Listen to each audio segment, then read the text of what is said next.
ঘুমিয়ে থাকেন না please, this is not time for sleep. এটা ঘুমের সময় না, এখন যৌবন যার যুদ্ধে যাবার তার শ্রেষ্ঠতম সময়। তো যুদ্ধ কি? ওয়াল্লাযীনা জাহাদু ফীনা লানাহদিয়ান্নাহুম সুবুলানা। চেষ্টা করে দেখেন, আল্লাহ আপনাকে পথ দেখাবেনই দেখাবেন। আজকে আমি বলবো যে আপনারা সিদ্ধান্ত নিন যে আপনি কি করতে চান, আপনি কি হতে চান। ডিফাইন ইট, রেখুন, লিখে রাখুন এবং আপনার টেবিলের সামনে এটা লিখে রাখুন। প্রতিদিন এটা পড়ুন কয়েকবার, সকাল সন্ধ্যা, ঘুমের আগে, ঘুম থেকে উঠে এটা দিকে তাকান, আমি এটা হতে চাই, এটা হতে চাই। 1 মাস করে দেখেন আপনার মধ্যে কি স্পিরিট ডেভেলপ করে এবং আপনার কি গতি, স্পিড ডেভেলপ করে। দেখেন আপনার কাজের কি গতি। আপনি বাংলা ডিপার্টমেন্টে পড়েন, দেখে সমস্যা কি? আপনি বাংলা শ্রেষ্ঠতম একজন সাহিত্যিক হন না, সবচেয়ে সুন্দর বাংলা ভাষায় আপনি কথা বলতে পারবেন। You just earn this degree. এখন আমরা তো বাংলা বলতেই পারি না, বাংলা এবং ইংরেজি মিস ঋতু, কিছু বাংলা কিছু ইংরেজি, বাংলাও ভালো না, ইংরেজি ভালো না, কিছুই ভালো না। So what is your speciality, what is your quality? আপনার নিজের স্পেশালিটি কি, আপনার নিজের কোয়ালিটি কি? আপনি এমন একটা গুণ নিজের ব্যাপারে বলতে হবে যে গুণ দিয়ে আপনি specialised and you are identified. আপনার এই গুণটার কারণে আপনি পরিচিত, লোকেরা আপনাকে জানে যে তিনি এইরকম। যেমন আপনার নবীকে লোকেরা জানতেন ট্রাস্টওয়ার্দি, ট্রুথফুল, পরম সত্যবাদী, পরম বিশ্বস্ত। তিনি জানতেন, লোকেরা জানতো ইনি কোনোদিন ঠকাবেন না। Muhammad will never cheat, will never hurt, will never mistreat. লোকেরা জানতো সাল্লাল্লাহু আলাইহি ওয়াসাল্লাম। তাই এমন একটা জিনিস আপনার জন্য করেন, ঘুমিয়ে থাকেন না please, this is not time for sleep. এটা ঘুমের সময় না, এখন যৌবন যার যুদ্ধে যাবার তার শ্রেষ্ঠতম সময়। তো যুদ্ধ কি? ওয়াল্লাযীনা জাহাদু ফীনা লানাহদিয়ান্নাহুম সুবুলানা। চেষ্টা করে দেখেন, আল্লাহ আপনাকে পথ দেখাবেনই দেখাবেন। আল্লাহ আপনাকে, আপনি বলেন আপনি বাংলাদেশের 100তম ব্যবসায়ীর মধ্যে একজন হতে চান, তাহলে আপনি এখন স্টার্ট ফ্রম স্ক্র্যাচ, এখন থেকে শুরু করেন। চকলেট দিয়ে শুরু করেন, বাদাম দিয়ে শুরু করেন। আপনি দেখেন এরকম মোটিভেশন তো শয়তান সবচেয়ে বড় মোটিভেশনাল স্পিকার। আমি এই কারণে মোটিভেশনের কথা আপনাকে বলছেন, আমি real citing from the Quran the সুন্নাহ। আপনি দেখেন আল্লাহ রাসূল সাল্লাল্লাহু আলাইহি ওয়াসাল্লাম যখন দিন প্রচারে কাজ করা শুরু করলো, মক্কায় তো তিনি ছাড়া কেউ নেই এবং তার স্ত্রী, তিনি এবং তার স্ত্রী, এরপরে তার বন্ধু আবু বকর রাদিয়াল্লাহু তাআলা আনহু, তারপরে তার কাজিন আলী ইবনে আবি তালেব, তারপরে তার কৃতদাস যায়েদ ইবনে হারিসা রাদিয়াল্লাহু তাআলা আনহু। এই কয়েকজন লোকের পর আজকের এই ঢাকা কলেজের অডিটোরিয়ামও কিন্তু আপনাদের মতো যুবকরা ইসলাম এর পক্ষে দাঁড়িয়ে গিয়েছেন। এটা সমগ্র বাংলাদেশ না, সমগ্র পৃথিবীতে এই চিত্র।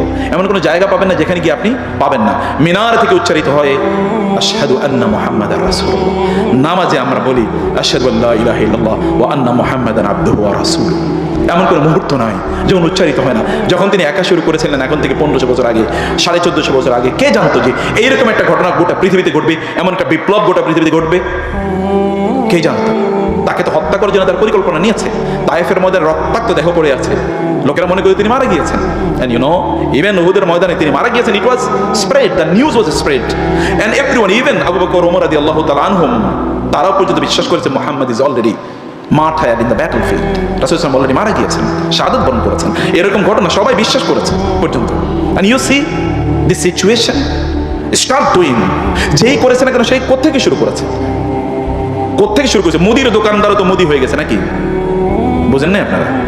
মোদির দোকানদার মোদি হয়ে যায় নাই, এখন রাষ্ট্রের প্রাইম মিনিস্টার হয়ে গেছে কোথাও কোথাও। আর আফ্রিকার সেই কালো ছেলেটি তার বাবা দাদার হাত ধরে আমেরিকাতে এসে কিন্তু সেখানকার প্রেসিডেন্ট হয়েছে। কবে সে জানতো? তার দাদা যখন এখানে স্লেভ আকারে আসে তখন তো আর জানতো না যেখানকার তাদেরই অধস্থ না, এটা নাতি পরবর্তীতে প্রেসিডেন্ট হবে, Barack Hossain Obama within bracket. কিন্তু আমেরিকান কন্টিনেন্টে যেহেতু হোসাইন রাখা যায় না, বলা হয়। যাই হোক না কেন, আমি জানি না তার বাস্তবতা কি। তিনি নিজেই বলেছেন তিনি ইসলাম প্র্যাকটিস করেন না, তার মুসলিমরা, কিন্তু তার পূর্বপুরুষরা ছিল। আমি সে কথা বলছি, আমি বলছি যে you can do, you can become, no problem. আমি ওদের কথা বলছি না, আমি অন্যদের কথা বলছি। দাউদ আলাইহিস সালাতু ওয়াস সালাম জালিম জালুতের বিরুদ্ধে যুদ্ধ করতে গিয়েছেন, একটা কেবল পাথর হাতে নিয়েছেন। জালিম জালুতের বিরুদ্ধে তিনি পাথরটা ছুঁড়ে মারলেন, এত টার্গেট মতো তিনি এই পাথরটা ছুঁড়ে মারলেন যে ওই জালিম ধরাশায়ী হয়ে গেল।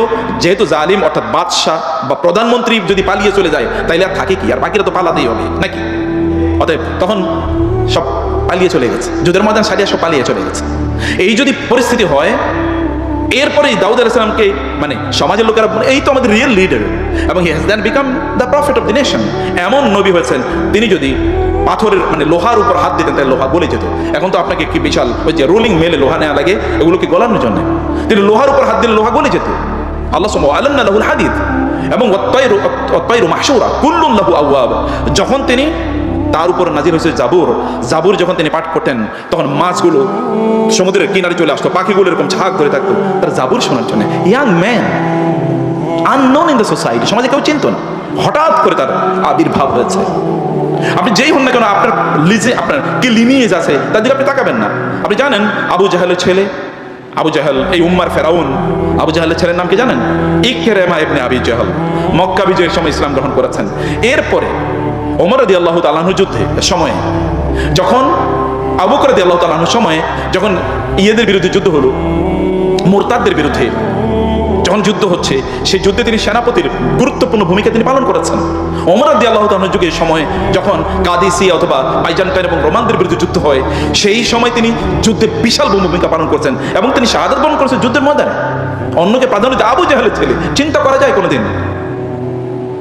আর ওয়ালিদ ইবনে উকবার নাম কে না জানে? ওয়ালিদ ইবনে উকবা মক্কার সবচেয়ে সম্ভ্রান্ত, সবচেয়ে শক্তিশালী, সবচেয়ে পাওয়ারফুল পলিটিক্যাল লিডার, ইন্টেলেকচুয়াল। এখন তো রাজনীতির যারা রাজনীতির ময়দান আছে, এদের অধিকাংশের জ্ঞান বুদ্ধি হাঁটুর নিচে, কিন্তু তখনকার জ্ঞান বুদ্ধি ওয়ালা লোকের রাজনীতি করতো। যেমন বাংলাদেশের ধরেন 50 বছর আগে অথবা 100 বছর আগে এই উপমহাদেশে যারা রাজনীতি করতো, যদি আপনি বলেন মোহাম্মদ আলী জিন্না অথবা যদি নেহেরু অথবা গান্ধী, এদের কথা যদি আপনি বলেন, অথবা শেরে বাংলা একে ফজলুল হক অথবা হোসেন শহীদ সোহরাওয়ার্দী, যদি তাদের কথা বলতে, the best breed in the society, সমাজের সবচেয়ে ভালো লোকগুলো, এরকম একটা সমাজ।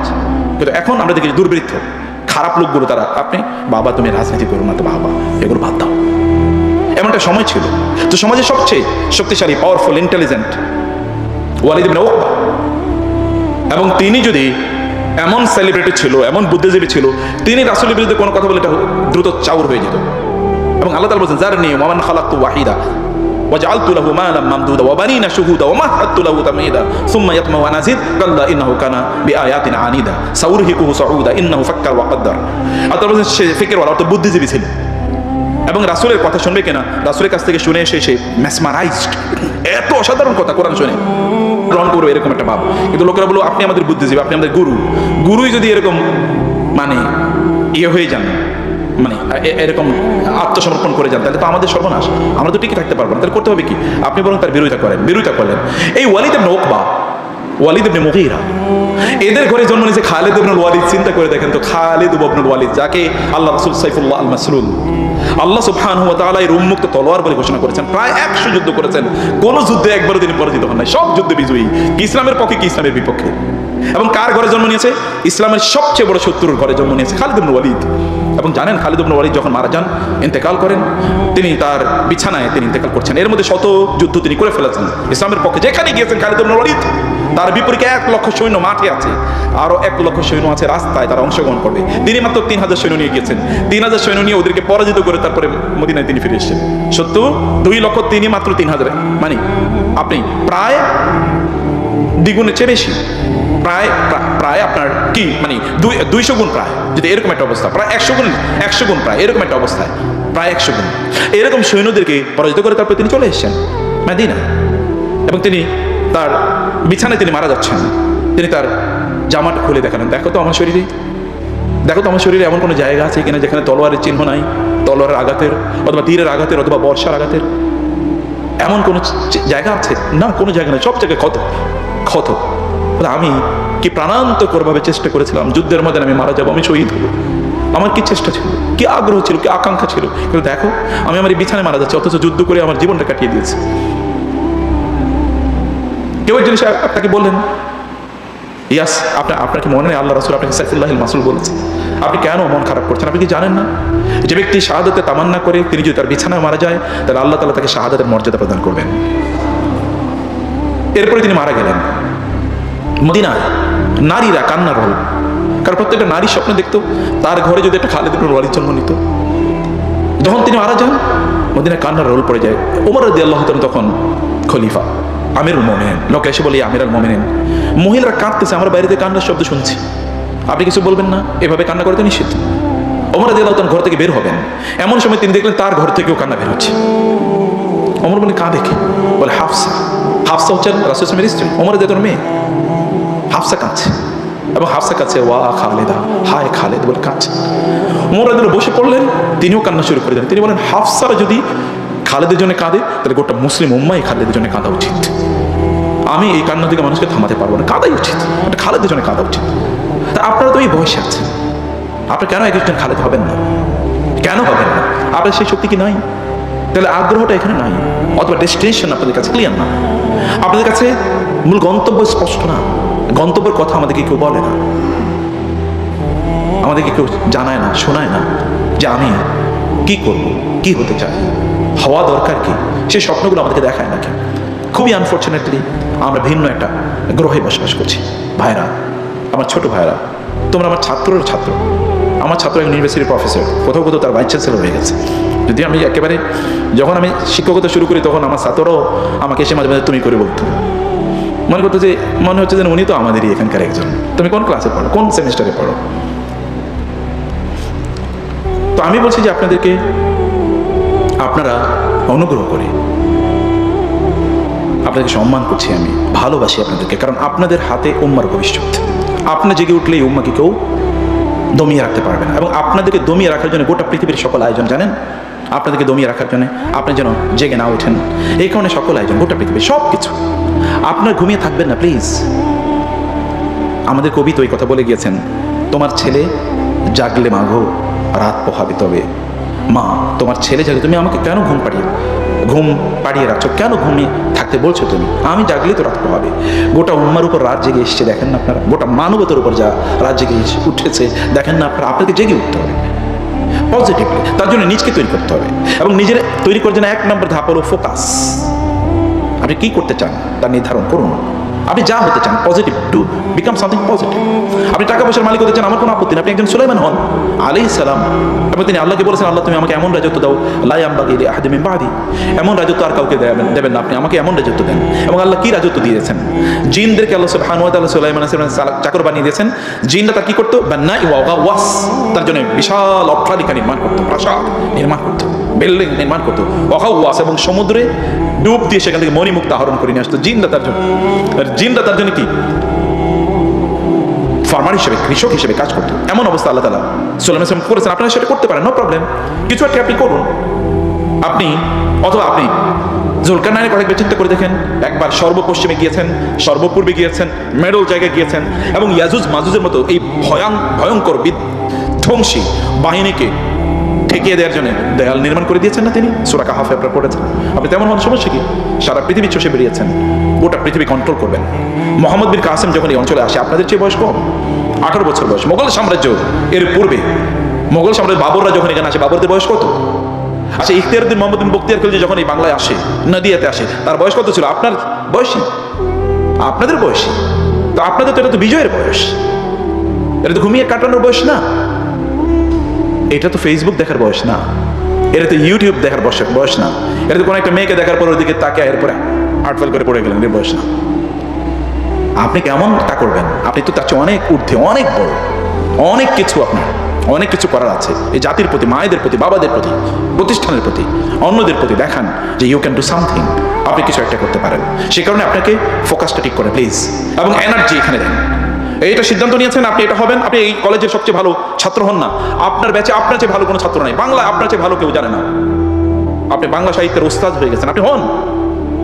এবং আপনার টিচাররা যেন রেফার করে যে যদি বাংলা সম্পর্কে কিছু জানতে হয় তাহলে ওর কাছে যাও, এই the best student in our college in this subject. আপনি হন না কেন? এটা কি হওয়া অসম্ভব? আপনি আজকে থেকেই যেই ডাইনামিক্সের কথা, যে ডিভিশনের কথা বলছি, ডিভিশন অফ ইউর টাইম, 8 ঘন্টা আপনি পড়ার জন্য রাখেন। আপনার অন্য কোনো কাজ নাই, কষ্ট করেন। এখন আপনার টাকা ইনকাম করার প্রয়োজন নেই, প্রত্যেকটা জিনিসের একটা টাইম আছে। আল্লাহ টাইমের বাইরে কোনো কিছু দেন না, সব জিনিসের আলাদা টাইমিং আছে। গাছের ফলও কিন্তু টাইমে হয়, সূর্য কিন্তু টাইমে ওঠে, এবং চাঁদও কিন্তু টাইমে ওঠে, কোনো কিছু টাইমের বাইরে হয় না। তাহলে আপনি কেন আনটাইমলি কাজ করবেন? আপনার এখন স্টুডেন্ট লাইফে তো স্টুডেন্ট। আপনি 5 বছর ভালো করে পড়েন, আপনার সাবজেক্টটা ভালো করে পড়েন, যেটাই পড়েন, আপনার এটা ভালো লাগে, যেটা ভালো লাগে সেটাই পড়েন। আর আপনি যদি পড়াশোনা ভালো না লাগে, তাহলে যেটা ভালো লাগে এটা করা শুরু করে দেন। যেটা আপনার ভালো লাগে, যেটার মধ্যে আপনার প্রপেন্সিটি আছে, যেখানে আপনার প্রসপেক্ট আছে, পটেনশিয়াল আছে, আপনি মনে করেন এই জায়গায় আপনি ভালো করতে পারেন, ডু দ্যাট। আপনি এখন ফেসবুক পে করেন, এই ছেলে তো ফেসবুকের মার্ক জাকারবার্গ, সে তো চাকরি পাচ্ছিল না, সে নিজে নিজে ওই স্টুডেন্ট লাইফে চিন্তা করলো কিভাবে বন্ধুদের মাঝে একটা কমিউনিকেশন সিস্টেম ডেভেলপ করে। যখন আপনি এই পৃথিবীর সবচেয়ে 2 নম্বর 3 নম্বর 4 নম্বর ধনীতে পরিণত হয়েছে, যে এটা অ্যামাজন তৈরি করেছে, এই যে মানে একটা মার্কেট প্লেস, এর বাইরে তো কোনো কিছু না, সে তো প্রোডাকশন দেয় না, এখন প্রোডাকশন দেয়, কিন্তু এর আগে চিন্তা করছে যে কিভাবে অন্যরা জিনিসগুলো আইনা বিক্রি করবে, বিক্রি করেছে। এবং দেখেন তখন অবস্থাটা কি? আপনি ডু সামথিং, যাই করেন না কোনো, ভালো একটা কিছু করেন, স্টার্ট সামথিং, কিছু একটা শুরু করে দেন। আপনি যদি এলন মাস্কের কথা বলেন, সেই পৃথিবীর সব কোন ইউনিভার্সিটিতে পড়েছে? ঢাকা কলেজেও হয়তো পড়ে নাই, কিন্তু তারপরে দেখেন না তারা পৃথিবী চালায়। আপনার যেটা ভালো লাগে এটাই করেন, কিন্তু করবেন, এবং সেখানে আপনি ফোকাস থাকবেন, ফোকাসড অ্যাটেনশন, এবং সেখানে আপনি এনার্জি দেবেন। আপনার যতটুকু এনার্জি তা দেন, এক মুহূর্তে আপনি ব্যয় করবেন না। সময় ব্যয় করার কোনো প্রসঙ্গ আসলেই সেটা থেকে ইয়ে পাচ্ছেন। প্রয়োজন ফেসবুক আপনি ডিলিট করে দেন। আপনাকে কে কমেন্ট করলো, কে কমেন্ট করলো, তাতে কি আসে যায়? আপনাকে কেউ লাইক করলো কি করলো না, তাতে কি আসে যায়? আপনি খায়া থাকছেন নাকি না থাকছেন, কেউ খবর নেয় নাকি? আপনার এই ভার্চুয়াল ফ্রেন্ড দিয়ে কি লাভ হবে? আপনি মরে গেলে ওরা খবরও জানবে না যতক্ষণ পর্যন্ত আপনি পোস্ট না দেবেন। কি ফ্রেন্ড এগুলো? ভার্চুয়াল মানে হচ্ছে ভুয়া ফ্রেন্ড। এই সকল ভুয়া ফলোয়ার আর ভুয়া ফ্রেন্ড, ফেসবুক হ্যাক হয়ে গেলে আর আপনি নাই। বহু সেলিব্রিটি আছে ফেসবুক সেলিব্রিটি, এই ফেসবুক যদি গায়েব হয়ে যায় তাহলে উনিও গায়েব, কেউ আর তারা চিনবে না। তাহলে আপনার এই সকল ফেক পপুলারিটি দিয়ে আপনার লাভ কি? আপনি ফেসবুকে কমেন্টের পর কমেন্ট লাইক দিলে আপনার আই হ্যাভ বিকাম সামথিং, 50টা লাইক পড়ছে। আর কোনো লাইক না পড়লে আপনার মনে হয় আরে এই জীবনটা আত্মহত্যা করাই ভালো, কেউ লাইক দিল না আমার। আপনি একটা ভিডিও আপলোড করে দেখলেন যে আপনি 3বার দেখা আছে, ভিউ 3বার, আপনি শুধু দেখছেন আর কেউ দেখেনি, এবং এই কারণে আপনার মন খুবই খারাপ। আরে করি কি এই সময়টা আপনি ওইখানে দিতেন, কারণ future is yet to start, আপনার ভবিষ্যৎ এখনো শুরুই হয়। এবং টাইম, ওইখানে টাইম দেন। আবার বলছি কি focus, energy, time. Focus, energy, time. ওইখানে আপনি শক্তি ব্যয় করেন, মেধা ব্যয় করেন, একটা সিদ্ধান্ত নেন এবং দেখেন আপনি কোনটা করবেন, এবং ডু সামথিং পজিটিভ। হারাম জিনিস করবেন না, ভালো একটা জিনিস করবেন যেটা আপনার জন্য, সমাজের জন্য কাজে লাগবে, এমন একটা কিছু নির্ধারণ করবেন। ফোকাস লেস করে দেয়া, এম লেস করে দেয়া, ডেস্টিনেশন লেস করে দেয়া, এটা শয়তানের এজেন্ডা। আল্লাহ বলেছেন আফাক হাসিবতুম আন্নামা খালাকনাকুম আবাসা ওয়া আন্নাকুম ইলাইনা লা তুরজাউন, তোমরা কি মনে করছো তোমাদেরকে এমনি বানাইছি, তোমরা আমার কাছে ফিরে আসবে না? জিজ্ঞাসা আমি তোমাদেরকে করবো না? সময় কোথায় ব্যয় করেছে? যৌবনের সময়ের ব্যাপারে আলাদা জিজ্ঞাসা, যৌবনের সময়ের ব্যাপারে আলাদা জিজ্ঞাসা, অন্য সময়ের ব্যাপারে তো জিজ্ঞাসা আছেই, যৌবনের ব্যাপারে জিজ্ঞাসা আলাদা। এই রমাদান সত্যিকার অর্থে আপনাকে আপনার ট্র্যাকে ফিরিয়ে নিয়ে আসার জন্য এসছে। আপনি যখন মায়ের পেট থেকে বের হয়েছেন তখন কিন্তু আপনি কোনো অপরাধী ছিলেন, আপনি নিষ্পাপ ছিলেন। এখন আপনি কেন অপরাধী হয়ে বেড়ে উঠছেন? আপনার মায়ের প্রতি কেন জুলুম করেন? তিনি তো আপনাকে 10 মাস লালন করেছেন পেটে। আপনার বাবার উপর কেন জুলুম করছেন? তিনি তো আপনার জন্য তার জীবনে বহু মূল্যবান সময় ব্যয় করেছেন আপনাদের জন্য। এদের উপর কেন জুলুম করেন? নিরীহ মানুষ, এটা তো আপনার জন্যই করেছে, এবং আপনার জন্য কিয়ামতের দিন আবার জবাবদিহি করতে হবে। তাদের প্রতি ইহসান করুন, রহম করুন, প্লিজ নিজের প্রতি রহম করুন। নিজের জীবনটাকে কেন এমন করে ফেলছেন? একটা মেয়ের পেছনে ঘুরছেন আপনি কেন? এই মেয়ের পিছনে কেন আপনি করেন? নিজেকে যোগ্য করুন। কত ভালো ভালো বাবার এবং মায়েরা আপনার পিছনে করবে মেয়ে বিয়ে দেওয়ার জন্য, সেটা করে। অতএব শয়তানের এজেন্ডাতে আপনি নিজে পড়ে যাবেন না। রমাদানকে প্রোডাক্টিভলি ব্যয় করেন প্রিয় ভাইয়েরা, বোনেরা। রমাদানে আপনার রুটিনটা কি? কখন ঘুম থেকে উঠেন এবং কখন আবার ঘুমাতে যান? কি খান? আপনার এজেন্ডা কি রমাদানে? আপনি কিভাবে? রমাদান তো এসে শয়তানকে বন্দি করে রাখা হয়েছে, তার মানে আপনার তো কোনো চ্যালেঞ্জ নাই, আপনার কোনো এনিমি নাই, আপনি very free, you can do anything and you can bring yourself on your track, you can become again innocent. প্রতিদিন আপনার আমল নামাগুলো আল্লাহ তাআলা ধুয়ে মুছে সাফ করে দেবেন, আপনার গুনাহগুলো আল্লাহ তাআলা মাফ করে দেবেন প্রতিদিন। এটা হ্যাপেন্স এভরিডে, প্রতিদিন এটা ঘটে। এবং আল্লাহ তাআলা জাহান্নাম থেকে মুক্তি দিয়ে দেন, আপনার অন্তরটাকে প্রশান্ত করে দেন, জান্নাত আপনার জন্য আল্লাহ তাআলা প্রস্তুত করতে থাকেন। আপনার মুখের গন্ধ আল্লাহর কাছে মেসকের সবচেয়ে দামি পারফিউমের চেয়ে অনেক বেশি প্রিয় আল্লাহর কাছে। এরকম একটা মুহূর্ত আপনি কাটাচ্ছেন, তাহলে এই মুহূর্তে আপনি ভালো না হলে কবে হবেন? এখন তো ভালো হওয়ার সময়, এখন তো রাইট ট্র্যাকে নিয়ে চলে আসার সময়। অতএব চেষ্টা করেন, আজকে থেকে করেন যে আমি আজকে থেকে রাইট ট্র্যাকে চলবো, আজকে থেকে আমি এটা করবো। পজিটিভ বই পড়েন, ভালো ভালো বই পড়েন, রাসূলের জীবনী পড়েন, কোরআন অনুবাদ করেন। আপনি দেখবেন ওয়াইডার ওপেন, আপনার কি দিগন্ত বিস্তৃত হয়ে যাবে, দূরদর্শী আপনি হয়ে যাবেন। পৃথিবীর সবচেয়ে সফল মানুষ আপনি তার স্ত্রীদেরকে জিজ্ঞেস করে দেখেন, বলবে যে তার চেয়ে ভালো মানুষ হতেই পারে না। আয়েশা রাদিয়াল্লাহু তাআলা আনহাকে গিয়ে লোকেরা প্রশ্ন করলেন রাসূল সাল্লাল্লাহু আলাইহি ওয়াসাল্লামের চরিত্র কেমন ছিল? বলে কোরআন পড়ো না? বলে হ্যাঁ পড়ি তো। তাহলে কোরআন পড়লে কোরআনে যা আছে তিনি তো তাই, আমি নতুন করে কি বলবো? কোরআনের চরিত্র তার চরিত্র। এখন আমাদের বোনদেরকে জিজ্ঞেস করে দেখেন, আপনারা যারা এখনো বিয়ে শাদী করেন নাই, মায়ের জিজ্ঞেস করে যে বাবার ব্যাপারে তোমার মন্তব্য কি? বলে একটা খাতা নিয়ে আসে রেখে দেই, বলে শেষ করতে পারবো না। তার স্ত্রীরা দেখেন কি বলছে, অত একজন কতজন, এবং প্রত্যেকের বক্তব্য একই, এবং কেউ কোনোদিন বলেন না ইয়া মুহাম্মদ, প্রত্যেকে বলে ইয়া রাসূলুল্লাহ। কি অসাধারণ চরিত্র!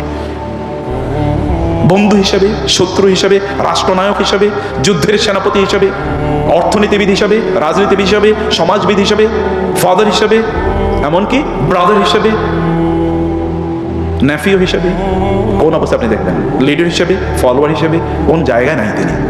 সব জায়গায় তিনি, আপনি যদি বলেন টিচার হিসেবে, আপনি যদি বলেন স্টুডেন্ট হিসেবে, তিনি তো আল্লাহ তাআলার স্টুডেন্ট এবং জিবরিল আলাইহিস সালামের স্টুডেন্ট, মানে জিবরিলের কাছ থেকে তিনি শুনে শুনে পড়ে। দেখেন তো তার অবস্থা কি, দেখেন তিনি কি করেছেন। স্টুডেন্ট হিসেবে তার অবস্থা দেখেন। আল্লাহ তাআলা কি বলেছেন? নাযালা বিহি রূহুল আমিন আলা কলবিকা ওয়ালা তুহাররিক বিহি লিসানাকা লিতাআজালা বিহি ইন্না আলাইনা জামাআহু ওয়া কুরআনা। আপনি তো টেনশন করেন না, এত দ্রুত পড়ার দরকার নেই, আপনি আস্তে আস্তে পড়েন। আমার কাজ হচ্ছে আপনার অন্তরে কোরআনকে একেবারে প্রথিত করে দেয়, যেন ইউ উইল নেভার ফরগেট। আল্লাহ তাআলা জিবরিলের মাধ্যমে তাকে শেখাচ্ছেন, কত বড় স্টুডেন্ট। আমি বলছি যে আপনি তাকে যদি না পড়ে থাকেন তাহলে আপনি কি পড়ছেন?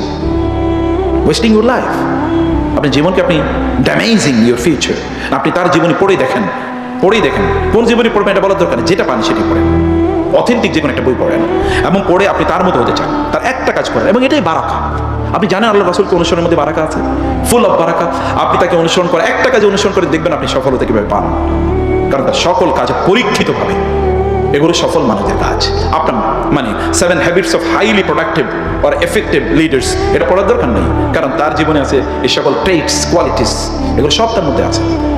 আপনার ওই যে অমুক মোটিভেশনাল স্পিকারের বই পড়া দরকার নেই, আপনি আপনার নিজের যে রাসূলের, তার নবীর, আপনি মুসলমান না হলে কোনো আপত্তি নেই, আপনি তো একজন গ্রেট ম্যানের বই পড়বেন নাকি?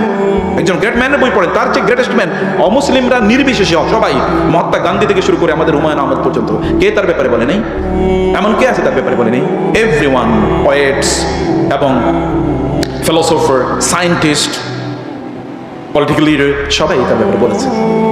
এমন ব্যক্তি, এরকম একজন ব্যক্তির জীবনে আপনাকে পড়তে হবে। এই কোরআন, এই পৃথিবীতে আপনি যদি কোরআনের বিজ্ঞানের কথা যদি বলেন, তাহলে একবার চিন্তা করে দেখেন, আপনি দেখেন কোরআন আমাদেরকে রোজা রাখার কথা বলেছে, আপনি রোজা রাখছেন। আচ্ছা, রোজা সাইন্টিফিক ইস্যু, আমি এগুলো আলোচনা করতে চাই না, আমি কেবল আপনাদেরকে দিনই বিষয়গুলো একটু বলতে চাই। কোরআন, আপনি দেখেন রোজার যে ফাস্টিংয়ের যে সাইন্টিফিক বেনিফিট, এর উপর গবেষণা করে একজন জাপানিজ সায়েন্টিস্ট, তিনি নোবেল প্রাইজ পেয়েছেন 2016-এ। এটাকে বলে অটোফেজি। এর উপর অটোফেজি মানে কি? আপনি যখন প্রচুর পরিমাণে খান তখন আপনার পেটের মধ্যে কি হয়, যে আপনার পাকস্থলী এটা সদা সর্বদা দুর্বল থাকে। এবং এখানে যখন আপনি দেখবেন যে এখানে কোথাও যদি পানি পড়ে থাকে, এমনকি আপনার বাসায় এক জায়গায় একটু বালতিতে কিছু পানি রেখে দেখেন, এবং 10 দিন পর দেখেন পানিগুলোর অবস্থা কি, ওখানে ছোটো ছোটো মানে পোকা তৈরি হবে, লাল চিকন চিকন পোকা তৈরি হয়ে যাবে। পোকা কিন্তু আগে ছিল না, অটোমেটিক্যালি তৈরি হয়ে যাবে।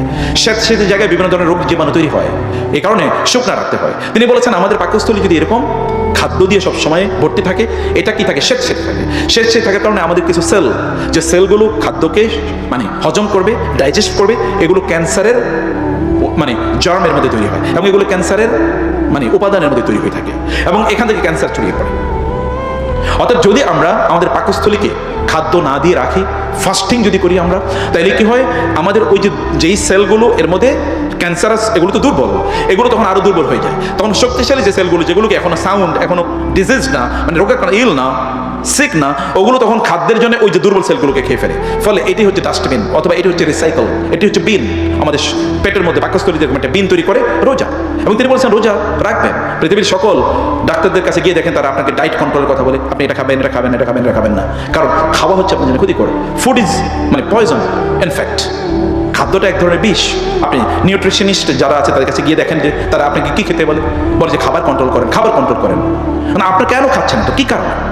আপনি খুব বেশি খেয়ে সুস্থ থাকেন, আপনি দেখেন তো বেশি খেলে আপনার অবস্থা কি, এরপর আপনি চলতে পারেন, আপনি ঘুমিয়ে থাকতে হয়, আপনি শুয়ে থাকতে হয়, আপনি মাথা ঘুরায়, আপনি উঠতে পারেন না, বমি ভাব লাগে, পেটে বিভিন্ন ধরনের তৈরি হয়। আব্দুল্লাহ ইবনে ওমর রাদিয়াল্লাহু তাআলা আনহুকে একজন বলে যে আপনারা একটু আপনার হজম শক্তি বাড়ার জন্য একটা ট্যাবলেট দিই। উনি বলো কি, সুবহানাল্লাহ, হজম শক্তি বাড়ার জন্য ট্যাবলেট দেবো? আমার রাসূল বলেছে পেটের 3 ভাগ করে, 1 ভাগ খাদ্য দিয়ে পূর্ণ করতে, আরেক ভাগ পানীয় দিয়ে পূর্ণ করতে, আরেক ভাগ খালি রাখতে। আমি তো এটাই করি, আমার জীবনে তো কোনোদিন পেটের রোগ হয় না, তুমি আমার কিসের পেটের রোগের ওষুধ দেবা, টেস্ট বাড়ানোর ওষুধ দেবা? এখন তো আমাদের রুচি বর্ধকের মানে এত পরিমাণ রুচি, খেতে নাক পর্যন্ত চলে আসে, তারপরও আরেকটা রুচি বর্ধকের ওষুধ খাই। এক লোক এমন পরিমাণ খেয়েছে যে খেতে তিনি রাস্তায় শুয়ে পড়ছেন, আর যেতে পারছেন না। পাশে দিয়ে কয়েকজন লোক যাচ্ছিল, ভাই কি হয়েছে? বলে অনেক খাইছি তো এখন নড়তে পারতেছে না, পেট ব্যথা করে। বলে একটা ট্যাবলেট দিয়ে খাওয়ার জন্য, তাহলে পেট ব্যথা কমে যাবে। বলে আমি এক ট্যাবলেট খাইতে পারলে তো আরো 1 লোকমা ভাতই খাইতাম, ট্যাবলেট খাওয়ার জায়গা থাকলে তো আর 1 লোকমা ভাতই খেতাম। ট্যাবলেট খাওয়ার জন্য পানি খাওয়া লাগবে, আমি অতটুকু চাইতে তো নাই পেটে। কারণ আমরা তো খাবারকে আমাদের কি বানিয়েছি, আমাদের ওয়ার্শিপ, আমাদের ইবাদত বানিয়ে নিয়েছি। নো ভাই, কম খেয়ে দেখেন আপনি কত সুস্থ থাকেন। বিলিভ মি, আমি এই রোজায় এটা এক্সপেরিমেন্ট করছি। এর আগে রোজা আমার ওয়াইফকে আমি বলতাম যে একটু ভাজাটা যেতে করো, কিন্তু এবার রোজা আমি বললাম কোনো ভাজা পোড়া খাবো না। এবং বিলিভ মি, যেদিন আমি কোনো ভাজা পোড়া খাই না, এবং আমার সাথে যারা থাকে ওরাও জানে, আমি হালকা একটু কয়েকটা খেজুর খাই, 1-2টা 3টা, একটু পানি খাই, একটু পানীয় আইটেম একটু বেশি 2-3 টাইপের পানি খাই, ব্যাস আমি খুব ভালো থাকি। কিন্তু যদি একটু খাবার খেয়ে ফেলি, তারপরে দেখি আর কাজ করতে পারি না। সুবহানাল্লাহ, আমি চিন্তা করে দেখলাম আমার আসলে একটা সুন্নাহর মধ্যে এরকম জীবন, একটা সুন্নার মধ্যে এরকম জীবন, কি এনার্জি, অসাধারণ এনার্জি। অতএব আমি বলছি না যে আপনি কম খাবেন, আপনার যতটুকু ফুড দরকার ততটুকু আপনি খাবেন, কিন্তু যেগুলোর মধ্যে নিউট্রিশন ভ্যালু আছে সেগুলো আপনি খান। কিন্তু যাবি কেন? আপনার জীবনের প্রতি আপনার মায়া নাই? আপনি কেন আপনার জীবনের প্রতি মায়া? আপনার জীবন তো আপনার জীবনকে কেন আপনি ধ্বংস করে দেবেন? আপনার জীবনকে আপনি ধ্বংস করবেন না, আপনার জীবনকে আপনি শক্তিশালী করে তুলুন। শক্তিশালী একজন ইমানদার, শক্তিশালী শারীরিকভাবে শক্তিশালী ইমানদার দুর্বল শারীরিকভাবে দুর্বল ইমানদারের চেয়ে আল্লাহর কাছে অনেক বেশি প্রিয়। এই কারণে যৌবনের ইবাদত আল্লাহর কাছে অনেক প্রিয়, কারণ তখন শক্তি থাকে অনেক বেশি। Remembrance memory is a very strong, প্রচণ্ড শক্তিশালী মেমোরি থাকে তখন। এই কাজগুলো আপনাদেরকে করা দরকার। কোরআন আপনি পড়েই দেখেন, আপনি এখন বিগ ব্যাং এর থিওরি বলবেন, সেটা দেখেন কোরআন আছে, অ্যানাটমি, হিউম্যান অ্যানাটমি। আপনি যদি ওশনোগ্রাফি, আপনি যদি মানে কসমোলজি এর কথা যদি আপনি বলেন, আপনি দেখেন তো কোরআনে কি নাই? Everything is there. সকল বিজ্ঞান, আপনি একেবারে বিজ্ঞানে এমন কোনো ব্রাঞ্চ নাই যেখানে কোরআনের আলোচনা নাই। অতএব আপনি পড়েন, আপনি দেখেন, come to the Quran and explore the Quran, understand the Quran. কারণ কোরআন আল্লাহর বাণী। এই বিজ্ঞান পরিবর্তন হয়ে যেতে পারে। আপনি ব্ল্যাক হোলের কথা বলেন, স্টিফেন হকিং তার জীবদ্দশায় ব্ল্যাক হোলের ব্যাপারে নিজেই 2বার থিওরি দিয়েছেন। তিনি একবার বলেছেন ব্ল্যাক হোলে যদি কোনো তারকা যদি পড়ে যায় তাহলে বের হতে পারে না, পরে গিয়ে বলছেন না, এখান থেকে আবার কিছু আবার এখান থেকে আবার বের হয়ে আসতে পারে। মানুষের বিজ্ঞান তো ছোটবেলা আমরা পড়েছি পৃথিবী সূর্যের চারদিকে ঘুরে, পরে বলছে সূর্য পৃথিবীর চারদিকে ঘুরে, এখন বলো প্রত্যেকের চারদিকে ঘুরে, প্রত্যেকটার নিজস্ব কক্ষপথে ঘুরে। আর সূরা ইয়াসিনে তো আল্লাহ তাই বলেছেন কুল্লুন ফি ফালাকি ইয়াসবাহুন, সব কিছু তার নিজস্ব কক্ষপথে ঘুরে। আপনি দেখেন তো এই যে আমরা পাহাড়গুলোকে আপনি এমনি তৈরি করা হয়েছে, পাহাড়গুলোকে এমনি তৈরি করা হয়েছে, তাহলে পাহাড়গুলো কে তৈরি করলো? পাহাড়ের উপরে যতটুকু তার নিচে অনেক অনেক বেশি। আল্লাহ তাআলা বলেছেন ওয়াজআলনাল জিবালা আওতাদা, আমরা পাহাড়কে প্যারেকের মতো বানিয়ে দিয়েছি। প্যারেক মানে কি? প্যারেকের ভিতরে অংশ থাকে বেশি না বাইরে বেশি থাকে? ভিতরে বেশি থাকে প্যারেক। প্যারেক দিয়ে আমরা কি করি? কোনো একটা জিনিসকে স্টেবল রাখি। এই যেখানে আপনার বোর্ডগুলো কেন দিয়েছি? প্যারেক এটাকে রেখে দিয়েছে ভিতরে। আপনি বাইরে অল্প একটু দেখতে পান। আপনি যত বড় মানে মাউন্টেন এভারেস্ট অথবা হিমালয় যত বড়ই দেখেন না কেন, তার নেচার শিকড় অনেক বেশি, আল্লাহ বলেছেন। এবং বিজ্ঞান তাই বলো যে হ্যাঁ নিচে অংশ অনেক বড়, এবং এই পৃথিবীকে স্টেবিলাইজ করে রেখেছে। কায়ত আমি রাখি বিকম, আল্লাহ তাআলা বলেছেন যেন এই পৃথিবী এই এই এই পাহাড়ের কারণে যেন পৃথিবী স্টেবল থাকে, যেন এটা টলে না যায়, কারণ এটা ঘুরতে থাকে, টলে যায়। এর মধ্যে আপনি যে এখন আইনস্টাইনের রিলেটিভিটি অথবা নিউটনের আপনি গ্রাভিটেশনের সূত্র আপনি পড়েছেন। গ্রাভিটেশন মানে কি? মধ্যাকর্ষণ। এই মধ্যাকর্ষণ দেখেন তো কি? এই মধ্যাকর্ষণ কে তৈরি করে দিল? সারা পৃথিবী বলুক তো। কেবল তিনি আবিষ্কার করেছেন মধ্যাকর্ষণ শক্তি, আর যিনি বানাইছেন তার কথা আপনি শুনবেন না। উনি কেবল বলছেন যে এরকম একটা মধ্যাকর্ষণ শক্তি আছে, এই কারণে আমরা তাকে সেলিব্রেট করি, পৃথিবীর সবচেয়ে প্রভাবশালী সায়েন্টিস্ট। তাহলে যিনি এই গ্রাভিটেশন দিয়েছেন, এই গ্রাভিটেশন কে তৈরি করলো? এই গ্রাভিটেশন আল্লাহ তৈরি করেছে। আদৌ তো আমরা এই যখন ঘুরছে বাতাস হচ্ছে আমরা তো উড়ে চলে যেতাম। এই গ্রাভিটেশনের কারণে আমরা মাটিতে আটকে আছি। এই গ্রাভিটেশন আল্লাহ তাআলা তৈরি করে দিয়েছেন আমাদের জন্য। তাহলে এই গ্রাভিটেশনের কথা কোন এক সময় আল্লাহ তাআলা বলেছেন মানে আমি এই আসমানকে তৈরি করেছি ওয়া ইন্না লাহু লামুসিউন। আপনি জানেন এই মহাবিশ্ব প্রতি মুহূর্তে এক্সপ্যান্ড করছে। বিজ্ঞান বলছে এক্সপ্যান্ড করছে, কারণ হচ্ছে এক একটা তারকা এই পৃথিবী থেকে বিলিয়ন বিলিয়ন বিলিয়ন বিলিয়ন গুণ বড়। তাহলে এই যে তারকা প্রতি মুহূর্তে তৈরি হচ্ছে, তারকা যাচ্ছে কোথায়? তারকার জন্য স্পেস তৈরি হচ্ছে একটা ইলাস্ট্রিসিটির মতো, বাড়ছে বাড়ছে বাড়ছে। এবং কিয়ামত অনুষ্ঠিত। So very simple theory.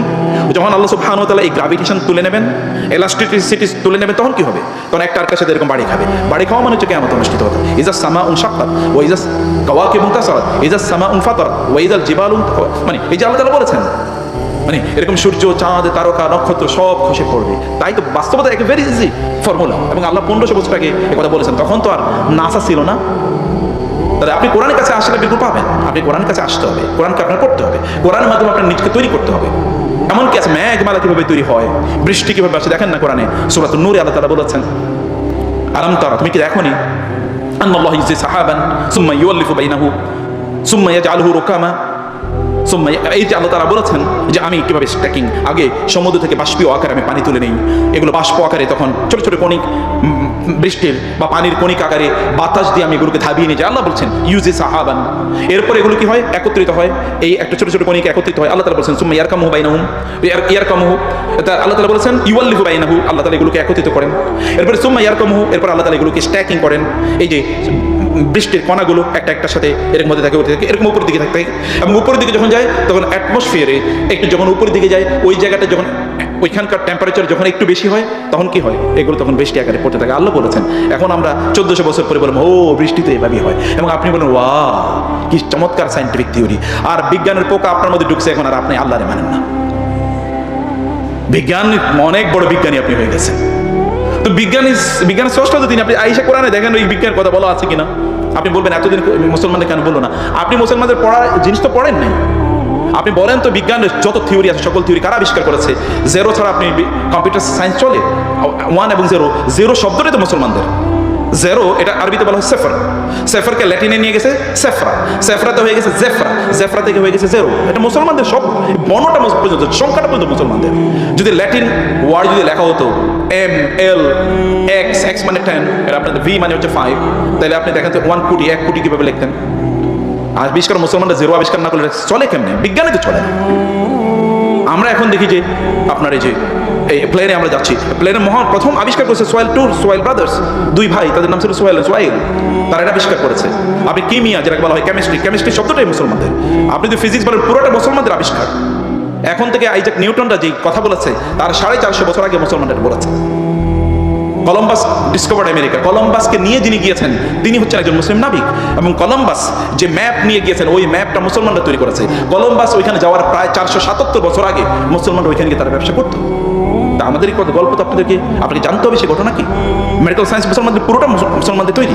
Medical সায়েন্সের মুসলমানদের লিখিত বই ইউরোপ জুড়ে প্রায় 400 বছর পড়ানো হয়েছে।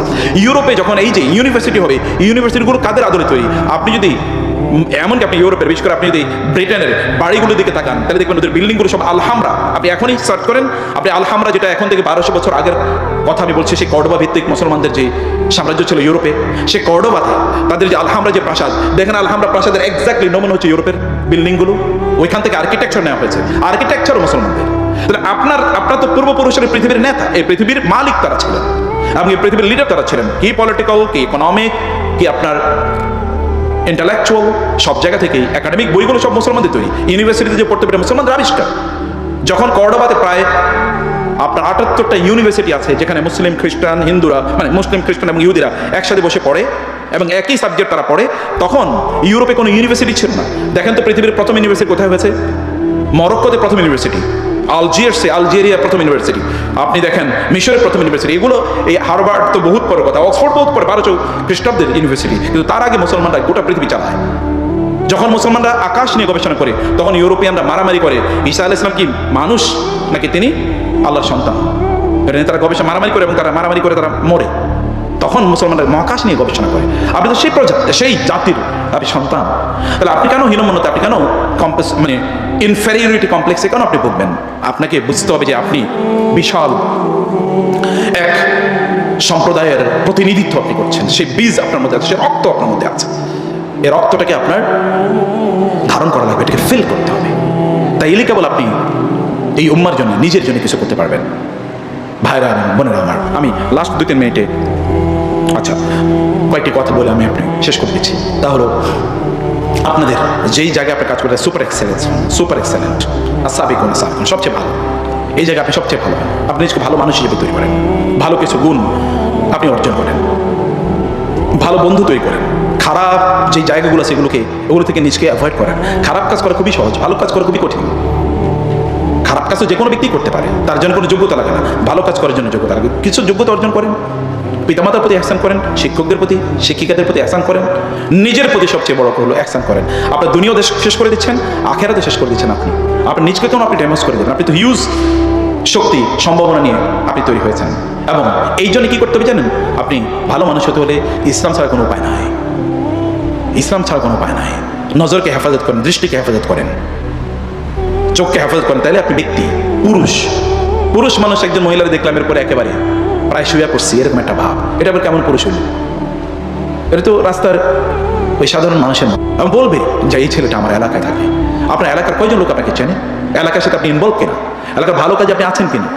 নাকি ঘরের মধ্যে কেবল শুয়ে থাকেন, দিনকে রাত বানিয়ে নিয়েছেন, রাতকে দিন বানিয়ে নিয়েছেন, দিনের বেলা মানে ঘুমান আর রাতের বেলা হয়েছে মানে নীল স্ক্রিনের সামনে বসে থাকেন। আপনার কোনো আভিজাত্য নেই। আপনি যে পর্নোগ্রাফিতে, যারা বলছে আপনাদের কথা বলছি না, যারা পর্নোগ্রাফিতে আসক্ত, আপনি তো আপনার স্ত্রীকে ধোকা দিচ্ছেন, যিনি আপনার স্ত্রী হবেন ফিউচারে, আপনি তো তাকে ধোকা দিচ্ছেন, আপনি তাকে আগেই ঠকাচ্ছেন। এবং আপনি বিয়ে করে ওই নারীকে বিয়ে করে আপনার জন্য নিশ্চিত, কারণ আপনার স্ত্রী কয়েকদিন পরে পালাবে। আপনি কেন এটা করছেন? আপনি তখন তার মধ্যে ইন্টারেস্ট খুঁজে পাবেন না, তাকে আপনি ভালো লাগবে না। তো একটা নারীর প্রতি আপনি জুলুম করছেন। বিয়ে করতে আপনাকে কে বলে? বিয়ে করার জন্য যোগ্যতা লাগে, সেটার জন্য পার্সোনালিটি লাগে, চেষ্টিটি লাগে। আপনি সেই চেষ্টাটি এখন থেকে ডেভেলপ করেন। যে ভালোবাসাটি আপনার স্ত্রী প্রাপ্য অথবা আপনার স্বামী প্রাপ্য, তার জন্য রেখে দেন। ওইটা তো আপনার বিয়ের বয়স হয়, এখন আপনার বিয়ের কথা হয়নি। আপনি যখন বিয়ে করার জন্য ইয়াংরা আমাদেরকে প্রশ্ন করে আমাদেরকে এখন বিয়ে করা উচিত, হ্যাঁ উচিত, যোগ্যতা অর্জন করেন। একজন স্ত্রীকে লালন করার জন্য যোগ্যতা লাগবে তো নাকি? নাহলে তো বিয়ে করার পরের দিন থেকে মারামারি করবেন, কুস্তি রেসলিং, বক্সিং, কে কাউকে বেশি ইয়ে করতে পারে। আপনার সন্তান হবে, সন্তান আপনার যাকে যিনি আপনার সন্তান হবেন, আপনি যার বাবা হবেন, এই সন্তানকে কীভাবে লালন পালন করবে তা জানতে হবে তো আপনাকে নাকি?